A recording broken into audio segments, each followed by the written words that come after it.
Alright, good day. So one of the things that I really like about having my little channel here is that it forces me to watch some old shows that I've always meant to watch. I have a huge laundry list of shows and movies I've wanted to watch for a long time but never got around to it. And now I'm finally kind of doing that, so I have something to review. Now, I have always been a really huge fan of the Ghostbusters and any kind of ghost-busting team, but I have never really sat down and watched all the exploits of the original Ghostbusters from 1975. So I've actually finally watched this thing and I'm pretty impressed by it. So if you have never watched it or never heard of it, or just like me, you've always meant to kind of get around to it, I'm just gonna give a kind of a recap and a breakdown of the show here and how things kind of go. And if you want to give it a looky-loo yourself, please do so, because it's, pretty cheesily fantastic. So, alright, let's go.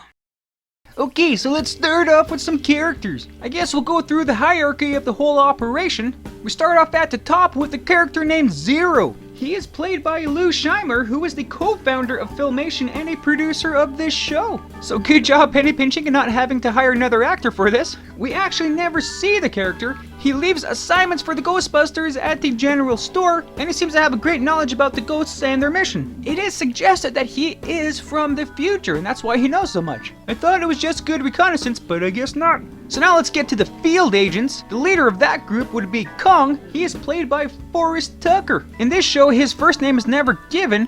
We learn in the cartoon series that his first name is Jake. Fun-loving guy, likes a good joke, all-around good leader. So he is the only Ghostbuster who has probably actually seen Zero and has met him a few times and knows him a bit more personally. Now next up we got Eddie Spencer, played by Larry Storch. He's the fun-loving, joking, naive member of the group. He's the one who always kind of falls for the traps by the ghosts or is the target of the ghosts' attacks. Either way, he basically helps flush out the ghosts, so good on him. We learn that he has an ancestor who came to America on the Mayflower, and he was the head spell dissolver in Old Salem, and he defeated the Witch of Salem. So I guess ghostbusting runs in the Spencer blood. Also, Eddie has a girlfriend named Mabel. So Kong and Spencer have some really good chemistry together, and that is pretty much explained because the two actors worked together on a show in 1965 called F Troop, where they basically played the same kind of characters. Of course, that was more of a western and not so much ghostbusting, but the basis of the characters are pretty much the same. Now down on the list we also have Tracy the Gorilla, and he is played by Bob Burns. Quick little fun fact, the casting call for the character was not just for someone who could imitate a gorilla well, it was also for someone who owned a gorilla costume already. So the producers saved more money on the costumes right off the bat. In one of the episodes, Kong told Spencer not to mention the Empire State Building around Tracy because Tracy's grandfather had a really bad experience there one time, strongly hinting that his grandfather is King Kong. So actor Bob Burns has suggested that Tracy is from the future, and that kind of explains his heightened intelligence and artistic abilities. His understanding of the human language could be. And that is our quaint little ghostbusting crew. Now let's take a quick look at all the places the Ghostbusters go. There's not many different places, so this should be a pretty quick and short one. Of course, there's their headquarters, the Ghostbusters office, which is kind of a bit dilapidated and kind of grungy looking. Now the office is in an office building, and they are situated at least on the second floor, if not a little higher up. This office building also has the office for the local circus, so I guess they're in like-minded, kind of territory there. So of course, Zero's assignments are always hidden in objects found in the general store. We never go in the building, we all see Tracy go in and out, so the ghosts always come through this one cemetery. That is because this cemetery is the gateway to the great beyond. If the ghosts want to come back on Earth, they have to go through this one cemetery here. So that's pretty convenient. And of course, right next to the cemetery is an old castle, so if the ghosts have any kind of plans they want to do, they can, use that castle as their kind of headquarters, which again, really convenient. And the castle, is pretty much deserted, except for the one episode, the Canterville Ghost, where we learned there was a woman named Carolina de Canterville who did actually, rent a space there to live in. But only for that one episode. Maybe she was there the whole time, we just never seen her. It is a big castle, I guess. So that's really the only places they go to. So what's really surprising in one episode, The Dummy's Revenge, where they did go into a different building. Spencer wanted to get some dance lessons, so they went to the Tin Can Alley building to kind of sign up for it, and the building was actually the foyer to the Filmation West office. Hey, so you don't have to build a set, so you saved some more money there. Of course, I say things like saving money on budget because there really wasn't much of a budget to the show. That's why you only really had 3 sets. Of course, you would always have the Ghostbusters office. The general store was actually a real store. They just used the storefront. You never really had to build a set there. It was already ready to go to save money there. So with low budget shows, you gotta be a little bit more creative. So with the cemetery, it was kind of a pretty creative genius to make it that this is the gateway to the great beyond. You don't have to build a new set every time a ghost pops up, you know, on Earth, because they always come to the same spot, so good on them. And to have the castle right there as their base of operations, another kind of little smart little trick there. It's kind of funny that a ghost would need, you know, a base of operations. They're a freaking ghost. But hey man, whatever floats their ghost boat, I guess. Like, it does seem redundant, you know, seeing all the same sets in the same episodes, and it does seem a bit silly that they had to break into the castle every episode. You'd think they would have a pretty quicker, easy way to do it. It is what it is, and they did the best with the budget that they had, so you know what? Kudos to them. So now let's get to the main thing, ghost busting, the equipment. So other than Zero's cryptic messages hidden in some random objects that blow up at a store, we have only a few other things. Firstly, I guess the best piece of equipment is the vehicle that gets you there. Most sites I kind of read on it, it is a 1929 Whippet. Fancy little soft top station wagon, you know, from back in the day. Much like the Ghostbusters office, it is kind of a dilapidated, broken down thing that they own.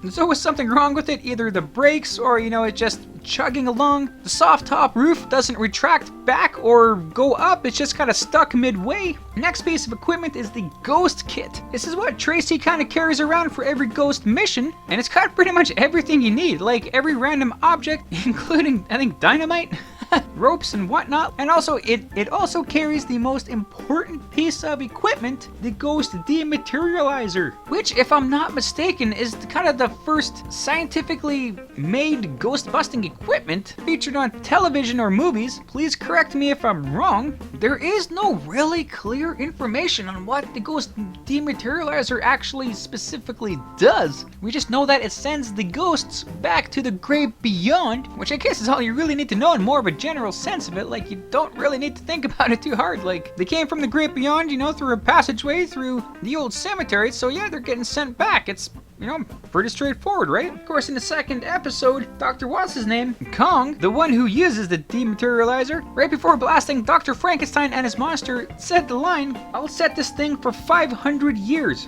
You know, like, what? I thought we're just sending ghosts back to the great beyond. Now you're implying that you're sending them 500 years in the future? Like, so, it's like, man, like, time travel is really important in this show. But that was the only time that a length of time was used while using the dematerializer. But either way, whenever it sends the ghosts back, it does send the ghosts back to the great beyond. The only other piece of equipment, I guess, would be their filing cabinet. So once they get that cryptic message from Zero, they have to kind of do some more information finding on what they're dealing with. And the filing cabinet has everything about all their ghost information and whatnot they need. Why wouldn't Zero kind of, you know, give them everything they need to know? I guess because they have the filing cabinet.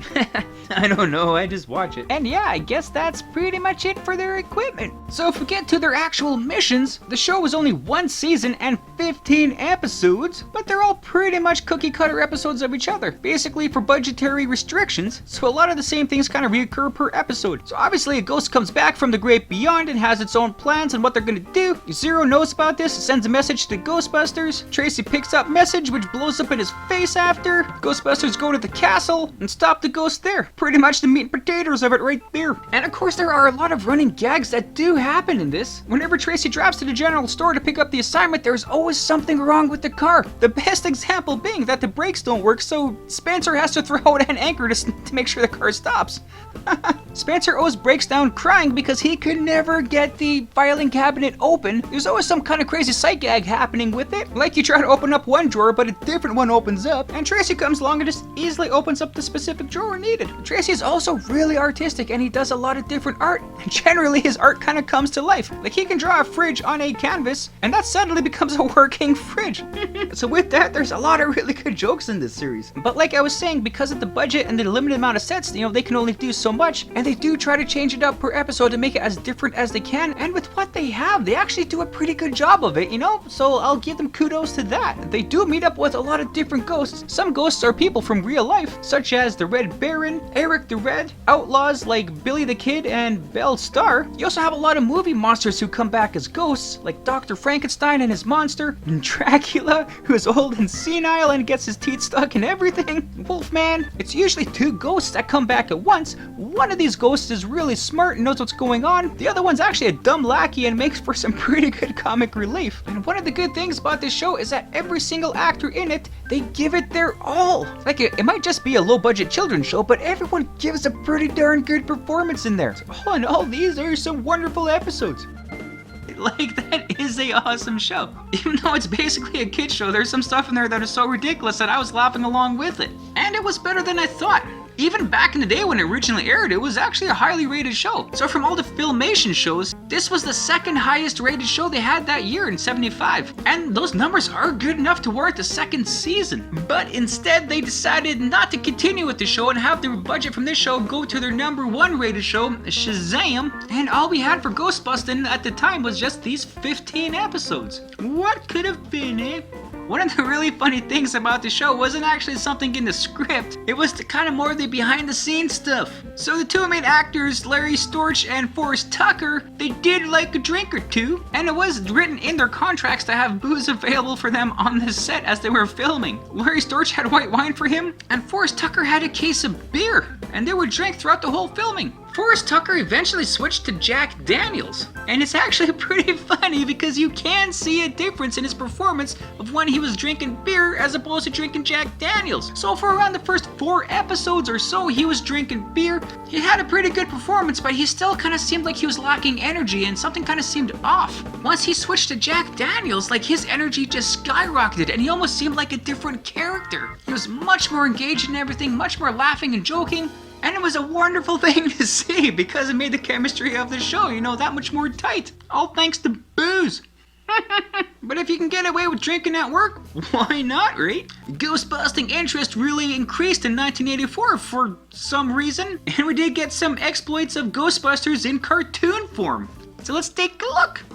Okay, so the original Ghostbusters show was only 1 season, 15 episodes, and that was pretty darn good for what they did. But of course, there was a sequel television show in 1986, which was an animated show, which had 65 episodes in 1 season, which seemed to be the thing to do that year. I don't know why. So I'm not going to get into the cartoon too much, just some of the things that really kind of pertain to the 1975 live action show. So our lovable characters of Spencer and Kong, they're not really in it. They do make a handful of appearances. They hand over the company to their sons, Eddie Spencer Jr. and Jake Kong Jr. And of course, Tracy has been there the whole time and is still a main character of the show. Even though his hair and skin are different colors in this one, still the same character. Spencer pretty much looks the same, but with a completely different voice. And Kong looks like he found the fountain of youth somehow. As I was mentioning previously about Zero and Tracy potentially being from the future, it makes complete sense once you watch this show because the '86 cartoon is